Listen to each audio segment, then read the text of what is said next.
Hello everybody and welcome to the week 2-3 module. Yes, I'm putting 2 weeks together because week 2 is going to be a lot of front loading or preparation for week 3. So I know some of you students have had me before, so you know how to write in the formal manner that I require, but some of you haven't, so I'm going to break that up into 2 weeks, but it's all interconnected. That's why I'm going to put the 2 weeks together. That said, we're going to go from February 23rd to March 8th. And we're going to go over compare and contrast, race and ethnicity, MLA, caged bird, and mockingbird. Excuse me. Obviously, I know why the caged bird sings and to kill a mockingbird. Again, if you're using the PDFs for the works cited, make sure that you do it properly. And I'm okay with you using the PDFs, but if you want to buy the book, that may be better for you because the PDFs are not accessible. Okay, let's take a look. So here you're watching the overview video right now. The objectives and the outcomes are here. You can look those over. So for this week you have your reading and grammar quizzes. You'll have a discussion board which will be due part of week 3. And then here I show you how to locate or understand my feedback. I use a lot of abbreviations because I have a lot of papers to grade. They used to take me 30 minutes each. Now I got that down. So if I give you a abbreviation, you don't know what it is, come here and look at the symbols, the feedback abbreviations, and you may even want to make a copy of it so you have it at hand. And then make sure you read this. I'm going to go over this a little bit more closely when I come down. So the first thing is the first part for week 2.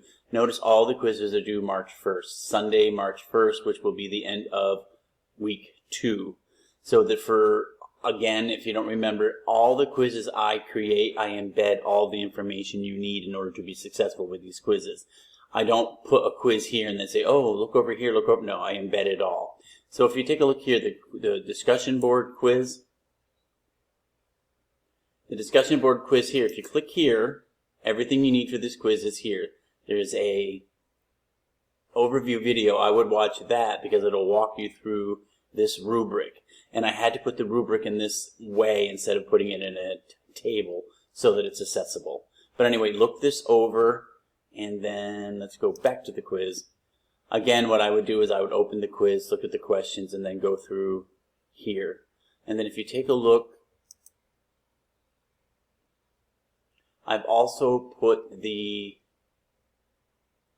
discussion board, the page that had the overview video and the rubric, I put it here as well, just in case you want to have quick access to it.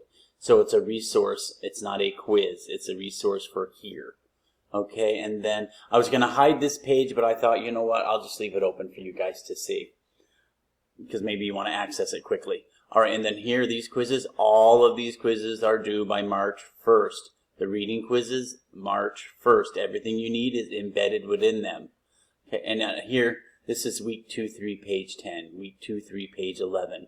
This way, if you have a question for me in email, you can say, oh, teacher, on 2.3.13, I had a question about. All right, the discussion board rubric. This discussion board, your initial post will be due on Wednesday, March 8th, which is week 3. And if you click here, here's the overview. Here's the video prompt. You can look at that. I would watch it. It's from Winter 24. Everything's the same except the dates, so use the dates in your current module. And then here's a video you will need. And then, again, I don't want to go over this because this video does it all, but you will use this video, and then here are the requirements. And again, the initial post, which is going to be done in a formal manner, is going to be due Wednesday, March 4th. All right, so that is in week 3.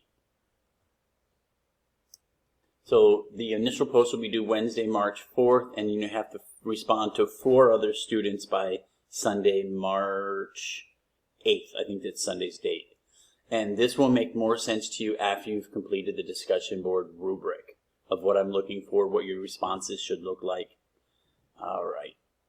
And then here, for this YouTube video, and I go over this in the video, the race and ethnicity, here I give you the information how you will quote it.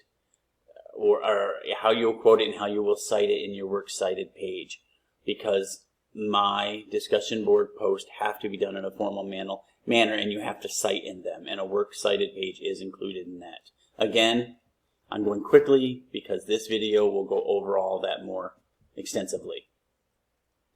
So for the discussion board, it says March 8th here because your 4 student responses are due by Sunday, March 8th. However, your first response that's done in a formal manner will be done by March 4th, and that's where you submit it here. Don't get confused. All of this information will help you. That's why it's very important that you watch the videos. All right, and then let's come to, I already went over locate. And then AI usage. Make sure you read these. It's getting so bad, the cheating. It's awful. And it's not just me. I have friends who work in 2 other colleges, and they're facing the same problem. But here, I want you to notice that, and you can watch this video, but quickly, you can use some AI. I give up to 25% AI usage. For instance, if you're using Grammarly, or Grammarly AI, or Quillbot, excuse me. If something that's going to help you like fix up a sentence, that's fine, but you can have up to 25% of that. If you have more, if you've edited heavily using an AI tool like Grammarly, it's going to be a 0. And make sure that you're just doing your own work. And I use 2 AI detectors, so make sure that you do your own work. And then proof of written work. If I'm reading something and my AI detector didn't pick it up or didn't flag it, some people know how to get around it, but I usually can pick up AI usage without using the AI detector. But if I ask you for proof of work, it'll be, you'll have to submit screenshots to me, and that's why you have to use direct quotes in my course. Once you go over the discussion board rubric quiz, you'll understand about using direct quote only. There is no paraphrasing allowed in my class. So let's get out of here.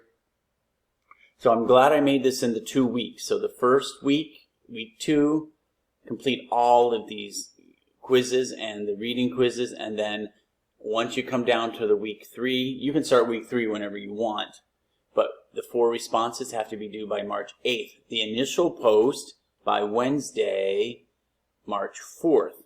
But if you want to work ahead, that's fine. Make sure you look at the AI usage and proof of written work. And another thing about AI, if I call you on AI, you can argue with me if you want, but I'm not going to change my mind. I trust the AI detectors. And if you want to go to the dean or whomever, I'm not going to change my mind. I did it last semester for a girl who fought me and fought me and fought me. And guess what? I gave in, and she kept using AI, and I felt very bad that I went against myself, and I'm not doing it. So if you get flagged for AI, you have a right to go to wherever you want, but I'm going to stick with my AI. I'm going to, whatever it flags, that's what I'm going by. So, okay, let's see. All right, everybody. So week 2 again is going to be a lot of the quizzes. Get yourself ready, prepare yourself. And obviously it'll go over MLA because you'll need to use that in the discussion board, which is week 3. If you have any questions, please let me know. Email me or use Pronto. Those are the fastest ways. If you send me Pronto and I don't get back to you rather quickly, email me. I've had an issue with Pronto not notifying me, so some students have waiting 2 days, and I'm like, yikes, I don't like that. So if I don't respond to you quickly, email me. Okay, everybody, take care. Bye.